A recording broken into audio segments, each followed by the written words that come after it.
प्रणाम। वज्र शिक्षा मंच के केसरिया इतिहास की प्रश्न श्रृंखला का यह 29वां प्रश्न है। सर्वप्रथम कल के प्रश्न का उत्तर हाँ, वह केसरिया ध्वज के केसरिया सम्मान के रक्षक महाराणा प्रताप ही थे, जिन्होंने उस दानव रूपी बहलोल खान को तलवार के एक ही वार से घोड़े समेत बीच में से दो टुकड़ों में बांट दिया था। तुलना की जाती है ना, जैसे आप में से कुछ ने लिखा भी है, आज वृत्तांत दिया है। सर्वप्रथम आज तरुण जी ने उत्तर दिया, फिर बड़ी सुंदर कविता के साथ अनु जी ने उत्तर दिया, फिर अंत में शिवम जी, और अंत में जो उत्तर दिया सबसे वो मनिंदर जी ने बड़ा ही अच्छा उत्तर दिया है। तो उसमें से मैं लिखा भी है ना कि भीम ने जरासंध को दो भागों में बांटा था तो दोनों हाथों का प्रयोग किया था। महाराणा प्रताप ने तो एक ही हाथ में मनुष्य और घोड़ा दोनों को ही दो भागों में विभक्त कर दिया था। वही थे महाराणा प्रताप, जिन्होंने अपने सम्मान के लिए, अपनी संस्कृति, अपने धर्म के सम्मान के लिए अपनी संतानों को घास की रोटी तो खिलाना स्वीकार किया, लेकिन किसी की दास्ता स्वीकार नहीं की। पता नहीं कितनी बार नमन कर सकता हूं ऐसी चेतनाओं को, ऐसी आत्माओं को। तनिक सोचिए, क्या हम में से कोई है ऐसा जो स्वयं को उनका वंशज कहलाने के योग्य हो? कोई है जो इतना बलिदान दे सके आज के समय में? यदि नहीं, तो कहां खो गए हम?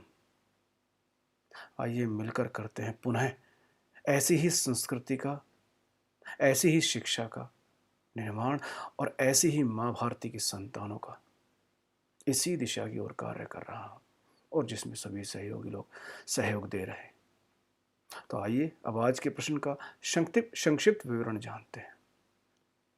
मनुष्य जीवन के अनुभव के अनुसार दो पशु मनुष्य के सर्वाधिक स्वामी भक्त होते हैं।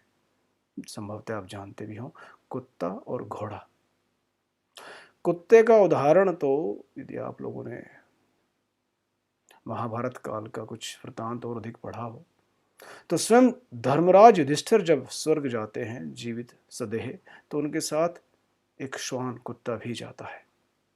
तो उनका उदाहरण तो वहां से मिलता है, और भी बहुत उदाहरण आपको मिल जाएंगे। और घोड़े का सर्वोत्तम उदाहरण तो महाराणा प्रताप के चेतक थे स्वयं। धरा पर मात्र इन्हीं दो पशुओं के अकेले स्मारक हैं जहां तक मुझे ज्ञात है।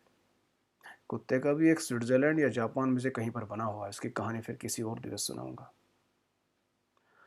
लेकिन महाराणा प्रताप का स्वामी भक्त पशु एक और भी था, जिसे जब मुगल सैनिक युद्ध में से ले गए और अकबर को उपहार दे दिया, उपहार स्वरूप उसे दे दिया, तो उस पशु ने, तथाकथित रूप से आप पशु कहेंगे, सभी समाज कहता है, उसने कुछ दिवस में ही बिना कोई भोजन ग्रहण किए अपना जीवन त्याग दिया।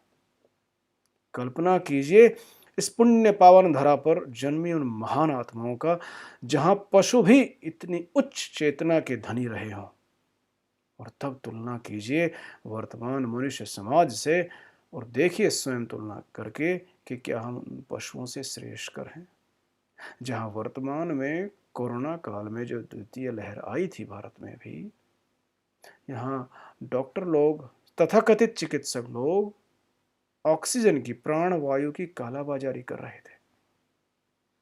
पैकेज दिए जा रहे हैं चिकित्सालयों के द्वारा, 15,000 रुपये प्रति दिवस, 10 दिवस का कम से कम पैकेज दीजिए। क्या यह मनुष्य समाज की चेतना की प्रगति है? तनिक विचार कीजिए। प्रश्न में बोल ही चुका हूं। बताइए कि वह पशु कौन सा था और उसका नाम क्या था? अपना उत्तर नीचे टिप्पणी अथवा कमेंट बॉक्स में अवश्य दीजिएगा। जय मां भारती।